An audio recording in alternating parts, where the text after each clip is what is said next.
quem não me conhece, meu nome é Isabelle e eu fui escolhida para trazer a mensagem hoje, né? E eu estou muito feliz, por mais que tenham me pegado de surpresa, mas eu sei que Deus vai me honrar muito, porque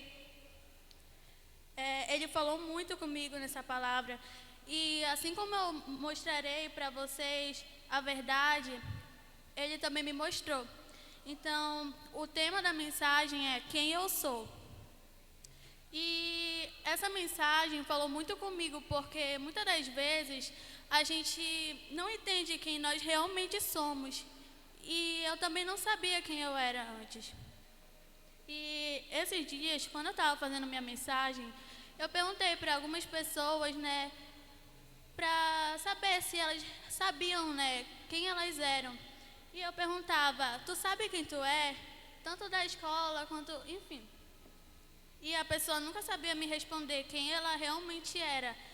E hoje eu vou mostrar, através da palavra de Deus, quem nós realmente somos. Então eu peço que você abra sua Bíblia lá em Romanos 8, 9 ao 17.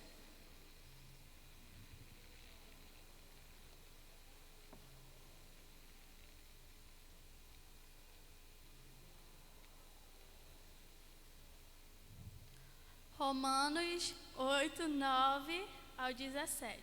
Amém, misericórdia? Tá, e diz assim: vocês, porém, não vivem como manda a natureza humana, mas como manda o Espírito de Deus quer. Se é que o Espírito de Deus vive realmente em vocês. Quem não tem o Espírito de Deus não pertence a Ele. Mas se Cristo vive em vocês, então, embora o corpo de vocês vá morrer por causa do pecado, o Espírito de Deus é vida para vocês, porque vocês foram aceitos por Deus. Se em vocês vive o Espírito daquele que ressuscitou Jesus, então aquele que ressuscitou Jesus, Cristo dará vida também a vocês, ao corpo mortal de vocês, perdão, por meio do seu Espírito que vive em vocês. Portanto, meus irmãos, nós que temos uma obrigação, que é a de não vivermos de acordo com a nossa natureza humana, porque se vocês viverem de acordo com a natureza humana de vocês, vocês morrerão espiritualmente. Mas se pelo Espírito de Deus vocês matarem as suas ações pecaminosas, vocês viverão espiritualmente. Pois aqueles que são guiados pelo Espírito de Deus são filhos de Deus, porque o Espírito de Deus porque o Espírito que vocês receberam de Deus não torna vocês escravos e não faz com que tenham medo. Pelo contrário, o Espírito torna vocês filhos de Deus. E pelo poder do Espírito dizemos com fervor a Deus: Pai, meu Pai. O Espírito de Deus se une com o nosso Espírito para afirmar que somos filhos de Deus. Nós somos seus filhos e por isso recebemos as suas bênçãos, que Ele guarda para o seu povo.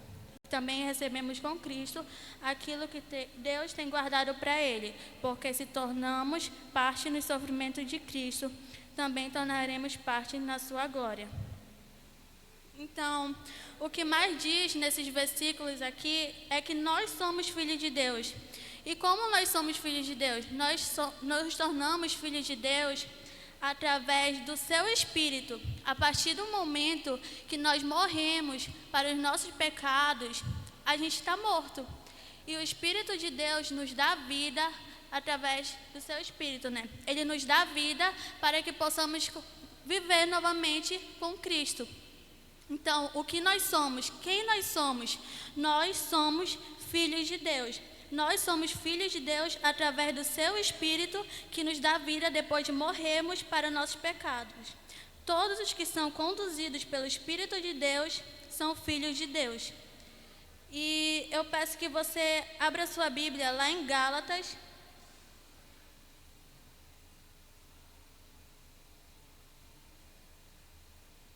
Três, 26.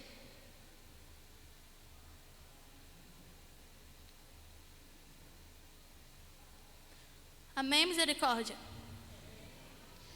E diz assim: pois por meio da fé em Cristo Jesus, todos vocês são filhos de Deus. Então, diz aqui que por meio da nossa fé em Cristo, nós somos filhos de Deus. A partir do momento que nós temos fé em Jesus Cristo, nós nos tornamos filhos de Deus. Então, eu queria dizer para vocês, o que é ser filho de Deus? Ser filho de Deus é vestir o Espírito de Deus, ou seja, ser filho de Deus é ser conduzido pelo Espírito de Deus. Nós somos filhos de Deus através da nossa fé em Jesus Cristo. Então, como eu expliquei aqui, nós somos filhos de Deus. A partir do momento que nós temos fé em Jesus e a partir do momento que nós morremos para os nossos pecados, nós nos tornamos filhos de Deus. E o segundo ponto é, quem nós somos em Cristo? E em Cristo nós somos filhos amados de Deus, justificados, santificados e destinados a uma vida eterna com Ele.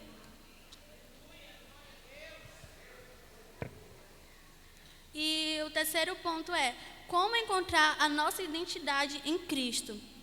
Bom, são várias formas através das quais podemos encontrar essa identidade. Então, eu vou estar falando alguns pontos aqui para nós entendermos a nossa identidade em Cristo. O primeiro ponto, em primeiro lugar, devemos negar a nós mesmos, exceto se queira sofrer de múltiplas personalidades. A identidade em Cristo não cria raízes na identidade humana, egoísta e pecaminosa como a nossa. Eu peço que você abra sua Bíblia lá em Lucas.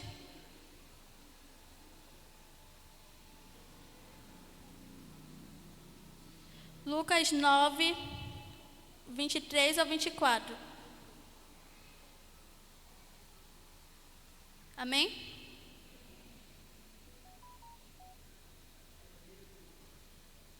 E diz assim, depois disse a todos, se alguém quer ser meu seguidor, que esqueça seus próprios interesses, esteja pronto cada dia para morrer como eu vou morrer e me acompanhe.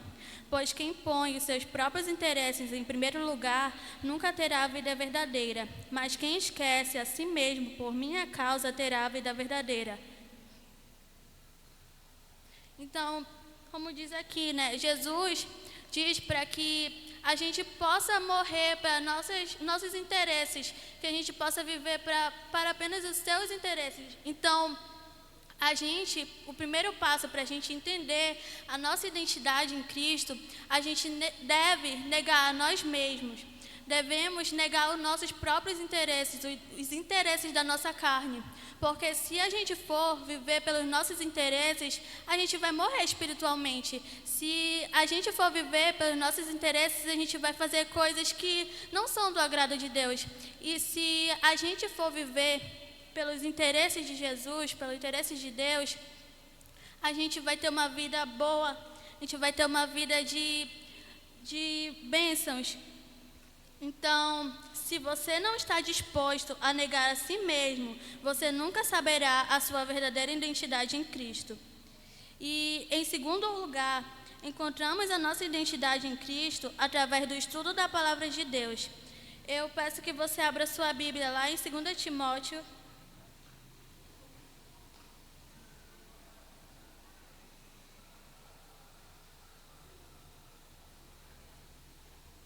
Três, 16 ao 17.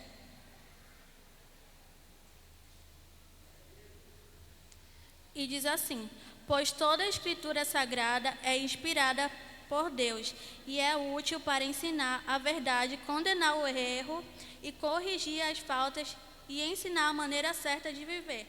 E por isso, para que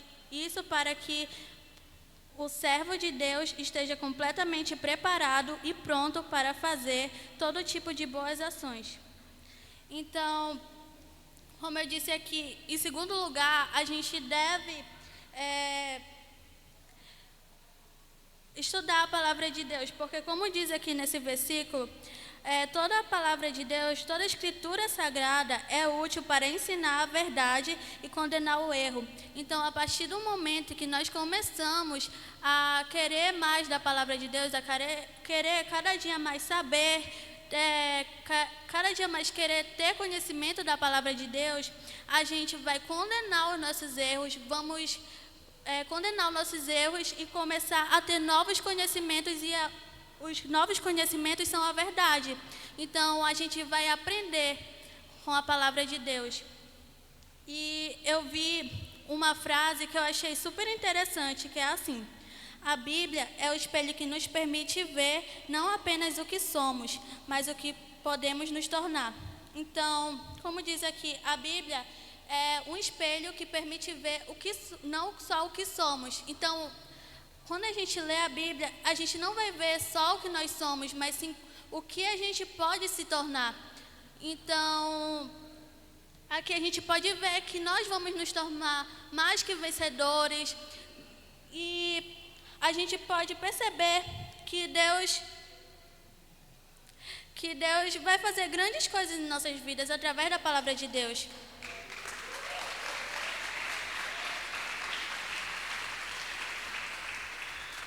O estudo da palavra de Deus é fundamental para entendermos quem somos em Cristo. Quando lemos a Bíblia, somos expostos à verdade divina e à maneira como Deus vê a humanidade. E é aqui que nós começamos a compreender a nossa verdadeira identidade. E, em terceiro lugar, a nossa identidade em Cristo é construída através dos seus mandamentos. Mandamentos de Deus. Confiar em Deus em todas as circunstâncias. Todos os dias somos confrontados com várias situações que testam a nossa fé e resistência. E nesses momentos de confronto devemos lembrar Filipenses 4:13. Abra lá.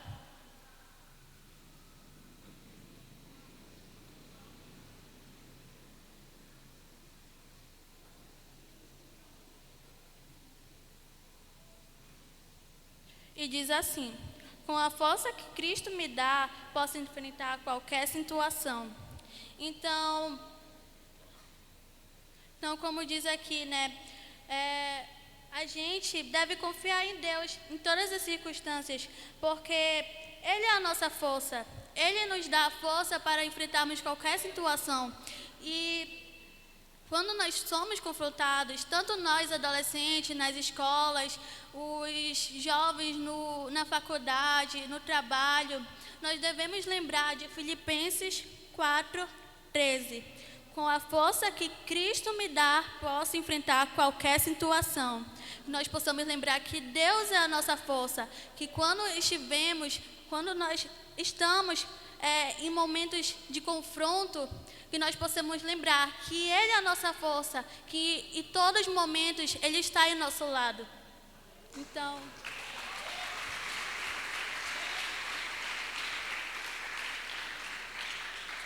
e em quarto lugar, a nossa identidade em Cristo é encontrada e vivenciada através da vivência em comunhão com os outros cristãos. Eu peço que você abra sua Bíblia lá em Hebreus 10,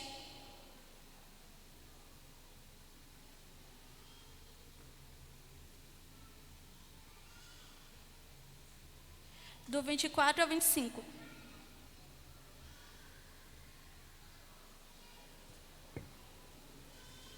E diz assim: pensemos uns nos outros a fim de ajudarmos todos a terem mais amor e a fazerem o bem. Não abandonemos, como alguns estão fazendo, o costume de assistir a nossas reuniões. Pelo contrário, animemos uns com os outros, e ainda mais agora que vocês veem que o dia está chegando. Bom, como diz aqui, que nós devemos estar cada dia mais em comunhão com os nossos irmãos, com outros cristãos, porque aí a gente pode ver que não só a gente vai estar em comunhão, mas sim a gente vai estar nos ajudando. Quando nós juntamos uns com os outros seguidores de Cristo, somos capazes de encorajar uns com os outros, desafiar uns com os outros e aprender uns com os outros. Então, a partir do momento que nós se juntamos com outros cristãos, estamos em comunhão, a gente aprende uns com os outros, a gente desafia uns aos outros, a gente está ali se alegrando, a gente está ali ajudando um ao outro, porque é sempre bom estar ali, em comunhão, né? Não é bom a gente ficar apenas sozinho, porque eu acho que nenhum de nós gostaria de ficar no seu canto, né? Eu acho que não é bom viver solitário e é sempre bom ter comunhão com os outros irmãos. Então, por fim, encontramos nossa identidade em Cristo através da oração e da intimidade com Deus. Peço que você abra sua Bíblia lá em Filipenses.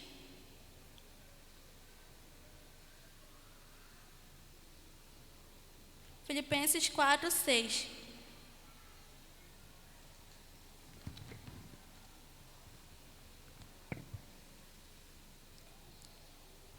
E diz assim: não se preocupem com nada, mas em todas as orações peçam a Deus o que vocês precisam e orem com o coração agradecido.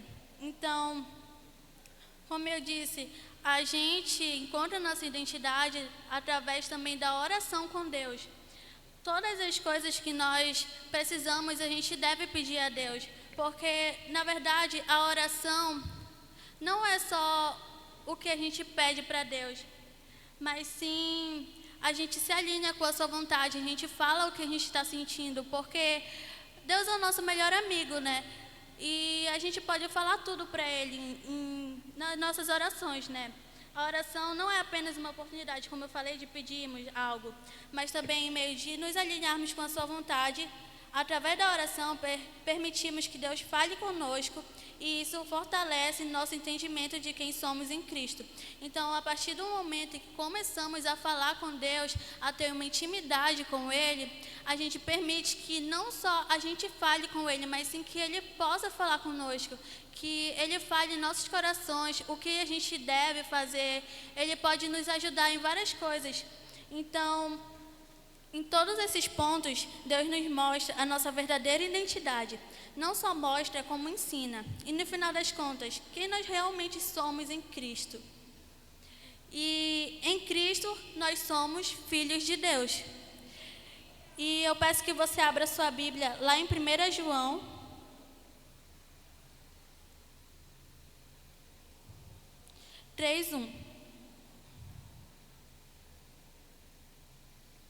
E diz assim: vejam como é grande o amor do Pai por nós. O seu amor é tão grande que somos chamados de filhos de Deus e somos de fato os seus filhos. E por isso que o mundo não nos conhece, pois não conheceu a Deus. Então, como diz aqui, que o amor de Deus é tão grande por nós que Ele nos chama de filhos. E de fato, nós somos seus filhos, como eu disse lá no começo, né? Que quem nós somos? Nós somos filhos de Deus. Então, a gente é filhos de Deus. Deus nos ama tanto que Ele nos chama de filho. Deus nos ensina a buscarmos, a praticarmos a sua palavra, a viver em união com os irmãos e a querer cada dia mais ter fome e sede do seu Espírito e da sua palavra. Ele nos ama tanto que nos adotou como seus filhos e nos aceitou ou aceita mesmo com os nossos erros. Ou seja, Ele nos aceita mesmo com os nossos erros. Eu digo para vocês que eu tenho muitos erros, mas mesmo assim, através da minha oração, eu peço para Deus perdão, porque mesmo eu estando, né, cada dia mais querendo da sua palavra, eu erro. E é normal errar, porque nós somos perfeitos. Então ele nos ama mesmo com os nossos erros. E Ele também nos deu um propósito. E o nosso verdadeiro propósito é viver o que há de melhor nessa terra e sempre estarmos no centro da sua vontade. E também a ganharmos almas para Ele, né? Porque assim como a nossa salvação é individual, assim como uma pessoa nos evangelizou, como Ele usou, né, uma pessoa para nos evangelizar, Ele também nos usa para trazer almas para Ele.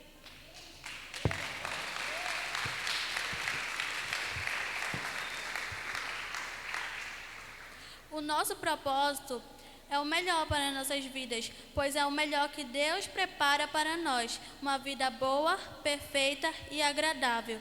E eu peço que você abra sua Bíblia lá em Romanos.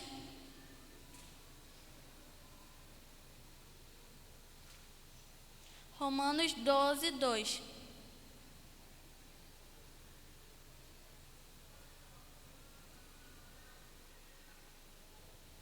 Amém? E diz assim: não vivam como vivem as pessoas deste mundo, mas deixe que Deus os transforme por meio de uma completa mudança de mente de vocês. Assim vocês conhecerão a vontade de Deus e isto, aquilo que é bom, perfeito e agradável a Ele. Então, como eu disse aqui, a vontade de Deus para a nossa vida é uma vida boa, perfeita e agradável. Deus quer o melhor para a nossa vida. Ele sempre quer que a gente esteja o melhor dessa terra. Só basta a gente buscar Ele a cada dia mais. E também que a gente possa deixar Ele transformar a nossa mente.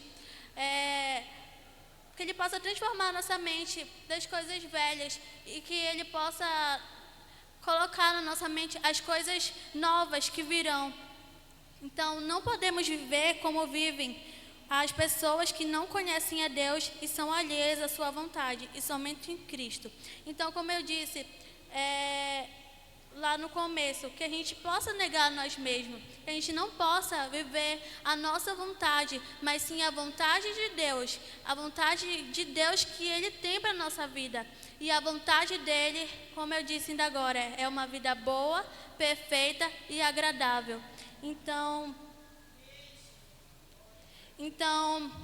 que nós possamos viver o que Ele quer para a nossa vida. E agora que nós entendemos a nossa identidade, quando nós entendemos quem nós somos em Cristo, nós não deixamos o mundo nos contaminar. Eu vou contar a história de Daniel, né? Eu peço que você abra sua Bíblia lá em Daniel.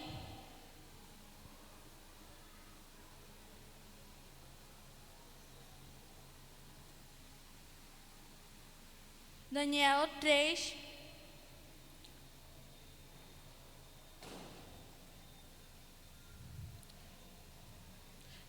do 1 ao 28. E diz assim: o rei Nabucodonosor mandou fazer uma estátua que media 27 metros de altura por 2 metros e 70 de largura e ordenou que a pusessem na planície de Durá, na província da Babilônia. Depois ordenou que todos os governadores regionais, os prefeitos, os governadores das províncias, os juízes, os tesoureiros, os magistrados, os conselheiros e todas as outras autoridades viessem à cerimônia de inauguração da estátua. Todos eles vieram e ficaram de pé em frente à estátua para a cerimônia de inauguração. Aí o encarregado de anunciar o começo da cerimônia disse em voz alta: povo de todas as nações, raças e línguas, quando ouvirem o som das trombetas, das flautas, das cítaras, das liras, das harpas e dos outros instrumentos musicais, ajoelhem-se todos e adorem as estátuas de ouro que o rei Nabucodonosor mandou fazer. Quem não se ajoelhar e não adorar a estátua será jogado na mesma hora numa fornalha acesa. Assim, logo que os instrumentos começarem a tocar, todas as pessoas que estavam ali se ajoelharam e adoraram a estátua de ouro. Foi nessa hora que alguns astrólogos aproveitaram a ocasião para acusar os judeus. Eles disseram ao rei Nabucodonosor: que o rei viva para sempre. O Senhor deu a seguinte ordem: quando ouvirem o som dos instrumentos musicais, todos se ajoelharão e adorarão a estátua de ouro. Quem desobedecer a essa ordem será jogado numa fornalha acesa. Ora, o Senhor pôs como administradores da província da Babilônia alguns judeus. Esses judeus, Sadraque, Mesaque e Abednego, não respeitam o Senhor, não prestam culto ao Deus do Senhor, nem adoram a estátua de ouro que o Senhor mandou fazer. Ao ouvir isso, Nabucodonosor ficou furioso e mandou chamar Sadraque, Mesaque e Abednego. Eles foram levados para o lugar onde o rei estava. E ele lhes disse: é verdade que vocês não prestam culto ao meu Deus, nem adoram a estátua de ouro que eu mandei fazer? Pois bem, será que agora vocês estão dispostos a se ajoelhar e adorar a estátua logo que os instrumentos musicais começarem a tocar? Senão, vocês serão jogados na mesma hora numa fornalha acesa. E quem é o Deus que poderá os salvar? Sadraque, Mesaque e Abednego responderam assim: ó rei, nós não vamos nos defender, pois se o nosso Deus, a quem adoramos, quiser, ele poderá nos salvar da fornalha e nos livrar do seu poder, o rei. E mesmo que o nosso Deus não nos salve, o Senhor pode ficar sabendo que nós não prestaremos culto ao seu Deus, nem adoraremos a estátua de ouro que o Senhor mandou fazer. Ao ouvir isso, o rei Nabucodonosor ficou furioso com os 3 jovens e, vermelho de raiva, mandou que se esquentasse a fornalha 7 vezes mais do que de costume. Depois mandou que seus soldados mais fortes amarrassem Sadraque, Mesaque e Abednego e os jogassem na fornalha. Os 3 jovens, completamente vestidos com seus mantos, capas, chapéus e todas as suas outras roupas, foram amarrados e jogados na fornalha. A ordem do rei tinha sido cumprida e a fornalha estava mais quente do que nunca. Por isso, as labaredas mataram os soldados que jogaram os 3 jovens lá dentro. E amarrados, Sadraque, Mesaque e Abednego caíram na fornalha. E de repente o rei Nabucodonosor se levantou e perguntou, muito espantado, aos seus conselheiros: não foram os 3 homens que amarramos e jogamos na fornalha? Sim, senhor, responderam eles. Como é que estou vendo 4 homens andando soltos na fornalha? Perguntou o rei. Eles estão passeando lá dentro sem sofrerem nada. E o 4º homem parece um anjo. Aí o rei chegou perto da porta da fornalha e gritou: Sadraque, Mesaque e Abednego, servos do Deus Altíssimo, saiam daí e venham cá. Os 3 saíram da fornalha e todas as autoridades que estavam ali chegaram perto deles e viram que o fogo não havia feito mal nenhum a eles. As labaredas não tinham chamuscado nenhum cabelo da sua cabeça. As roupas não estavam queimadas e eles não estavam com o cheiro de fumaça.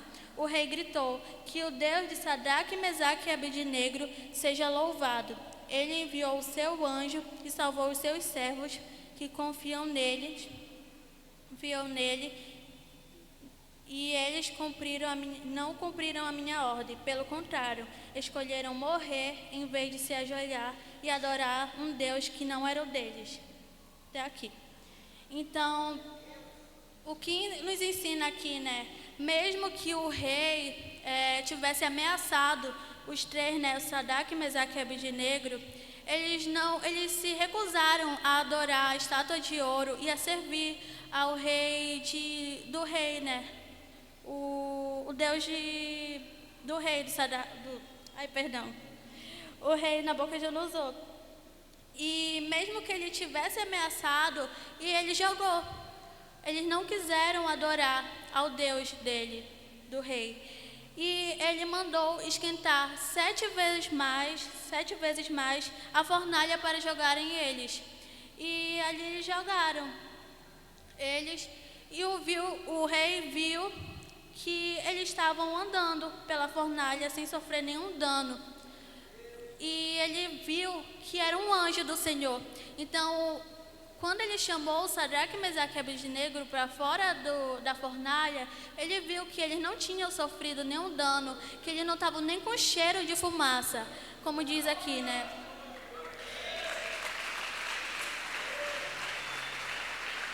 E ele viu que Deus é tão poderoso, mas tão poderoso, que ele mandou o seu anjo para salvar seus 3 profetas, porque ele sabia que eles não iriam adorar. Eles confiaram em Deus, porque eles sabiam que Deus tinha algo maior para eles. E mesmo que mesmo que eles morressem, eles teriam a salvação deles, porque eles se recusaram a adorar outro Deus. Eles continuaram a identidade deles, que é filhos de Deus. Então, eles recusaram a adorar através da morte. Eles quiseram morrer ao invés de adorar outro Deus. E assim também é a história de Daniel. E diz lá em Daniel 5, 1 ao 17. Eu não vou ler porque é muito longo, mas eu vou dar uma resumida aqui.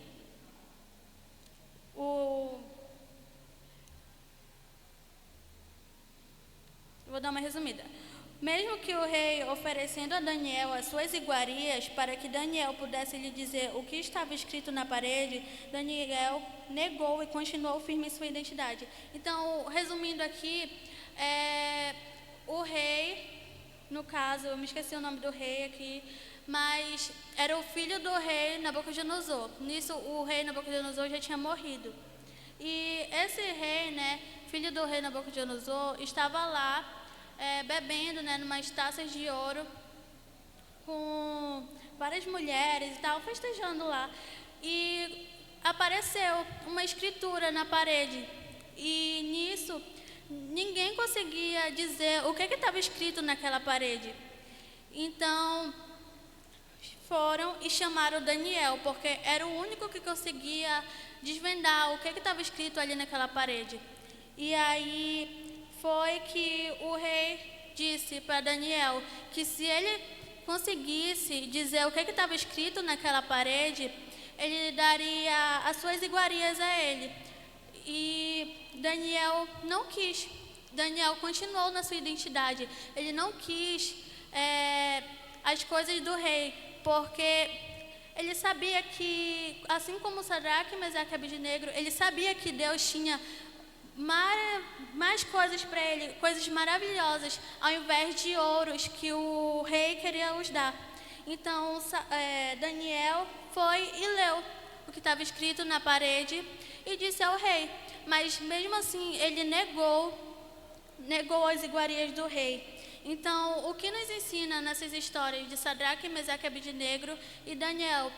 Ele nos ensina a nós continuarmos a nossa verdadeira identidade também, porque muitas das vezes vem coisas para a nossa vida, vem oportunidades que não são o que Deus quer para a nossa vida. E muitas das vezes a gente não percebe, mas a gente aceita, e não são o que Deus quer para a nossa vida. Então, que a gente possa ser assim como Daniel e Sadraque, Mesaque e Abednego, que a gente possa continuar firme em nossas identidades, que nós possamos não aceitar o que o mundo quer nos oferecer, mas sim o que Deus tem para nós.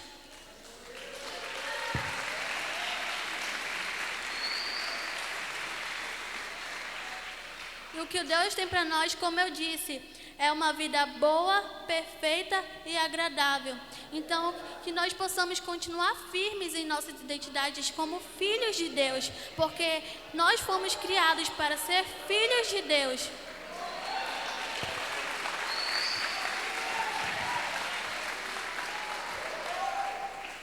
E antes de terminar, eu queria contar um pouco do meu testemunho. Bom, eu, antes de entrar para esse ministério, era uma pessoa completamente sem identidade. Eu achava que a minha identidade era o que os meus amigos, entre aspas, diziam do mundo, Eu pensava que eu fazendo o que os meus amigos do mundo me diziam era aquilo que era melhor para a minha vida, mas no fundo eu sabia que não era aquilo. E mesmo assim eu continuava fazendo, porque para mim ter amigos, eu precisava fazer o que eles falavam, eu precisava fazer o que eles faziam. E não era essa a verdadeira coisa que Deus tinha para a minha vida. E quando eu tinha 11 anos, em 2021, não faz tanto tempo, mas enfim. Tinha um menino que sempre ia lá em casa. Não vai se gabar, viu, Juan? Tinha um menino que sempre ia lá em casa, que ele era líder do meu irmão. que no caso não está mais na igreja, mas em nome de Jesus ele vai voltar. E ele era líder do meu irmão. E aí ele sempre ia lá em casa, né? E eu me metia nas conversas dele, porque eu não estava nem aí. Eu queria ouvir a conversa. Aí, toda vez que esse menino ia lá em casa, eu me metia no meio da conversa e ele sempre me pedia para ir na célula, né, das mulheres. E eu nem ligava, assim, não estava nem aí. E aí, quando teve um dia, né, eu estava lá em casa, no meu quarto, toda descabelada. Aí o meu irmão mais velho chegou lá e disse assim: Beli, o Juan tá te chamando. E aí eu fui lá na frente, porque pra mim o Juan já era de casa, né? Que ele vivia indo lá, da uma e brigava: esse menino é chato, todo dia tá vindo aqui, tá doido? E aí aí eu fui lá, né? Só que não era o Juan, apenas o Juan. Era um monte de gente na frente da minha casa e eu toda descabelada lá. E aí, eu fui, né? Me arrumei, né? Porque eu não ia ficar toda descabelada. E aí foi aí que eu conheci a minha líder, Renata. Eles foram convidar, né? Fazer um evangelismo lá no Jardim Nova Vida para uma macrocélula lá e tal. E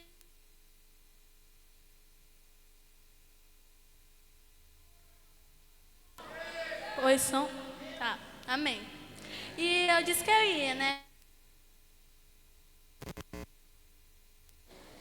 Som. Acho que tá descarregado.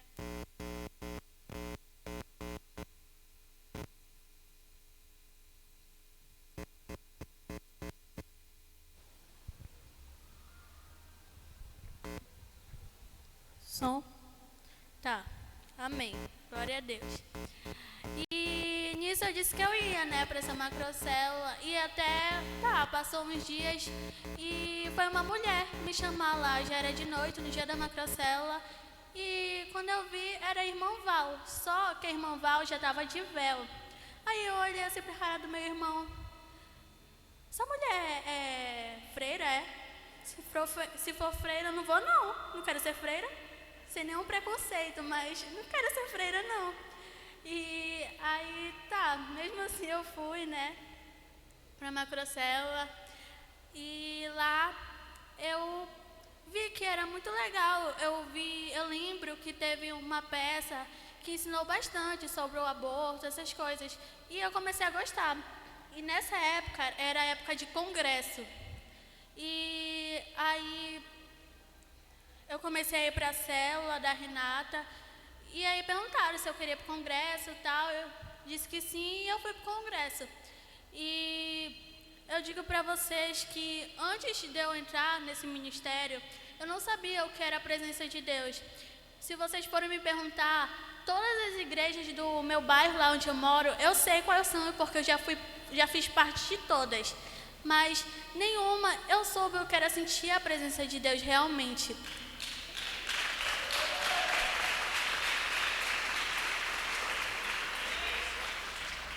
E aí, no dia que eu fui pro congresso, né, eu cheguei no congresso e, sem mentira nenhuma, quando eu desci do ônibus, eu senti a presença de Deus pela primeira vez, sem saber o que era. Porque, como eu disse, eu não tinha sentido a presença de Deus, eu não sabia o que era Espírito Santo, eu não sabia nem quem era Jesus realmente. Eu só ia nessas igrejas por ir, porque eu não entendia nada. Então, eu fui disposta a abrir meu coração nesse congresso. E até então, eu não tinha aceitado Jesus, né? Eu não tinha aceitado Jesus nem na célula, nem nos cultos que eu vinha e nem nada. E aí, quando eu fui para o congresso, eu lembro que foi uma palavra da apóstola Margarete.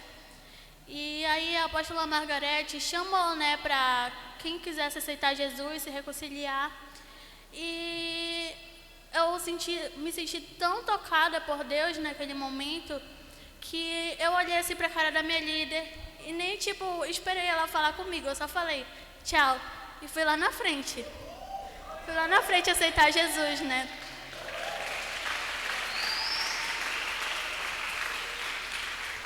E nisso que eu aceitei a Jesus, eu senti o Espírito de Deus tão forte na minha vida, mas tão forte que eu comecei a me tremer toda. Não cheguei a chorar porque eu estava muito, mas muito nervosa. Então, mas eu me tremia toda. E eu lembro que a primeira pessoa a me abraçar foi a apóstola Samira. E naquele momento eu senti que era Deus me abraçando. Eu senti que era Deus me dizendo que eu era escolhida por Ele e que eu tinha grandes coisas para fazer, grandes coisas para fazer, né? E dali eu comecei a me envolver mais nas coisas de Deus, comecei a ter mais interesses, comecei a cada dia mais ter sede e fome da palavra de Deus. E isso foi em 2021. E nós já estamos em 2024. Então, em julho, eu já vou fazer 3 anos na igreja. E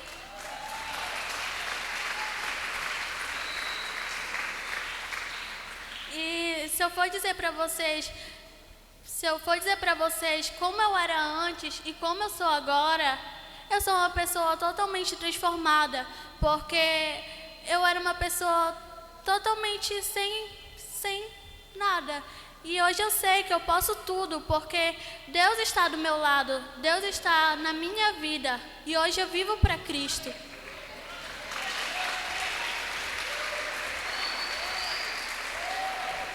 Então, em 2022 eu desci as águas, né, e me tornei uma nova criatura. Eu aceitei a Jesus em 2021 e em 2022 eu tomei a decisão de descer as águas, porque eu queria me tornar uma nova criatura, eu queria deixar as coisas do passado para trás. Então, eu me tornei uma nova criatura. E então, o que eu digo para vocês hoje? Que vocês não possam ter medo de sentir a presença de Deus, que vocês não possam ter medo de adorar a Deus, porque era uma coisa que vinha muito sobre a minha vida. Nessas igrejas que eu participava, eu ia, como eu disse, mas eu não sentia a presença de Deus, porque eu não me sentia preparada, eu não me sentia livre para adorar a Deus. Então, que hoje você possa se sentir livre para adorar a Deus, porque Ele vai estar do seu lado, Ele vai começar a te transformar por inteiro. Se você pensa que a partir do momento que você aceita Jesus, você vai mudar tudo, você não muda tudo. Mas a partir do momento que você aceita Jesus e começa a andar como Deus quer que você ande, você vai ser transformado.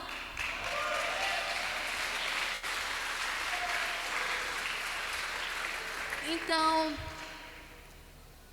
por fim, agora que nós sabemos a nossa verdadeira identidade, que nós possamos reconhecer que a partir do momento que nós reconhecemos quem nós realmente somos, nós possamos reconhecer que agora, a partir de hoje, não é mais nós que vivemos, mas sim que Cristo vive em nós. Então, que nós possamos dizer, já não vivo eu, mas Cristo vive em mim. Então, vamos ficar de pé em nome de Jesus.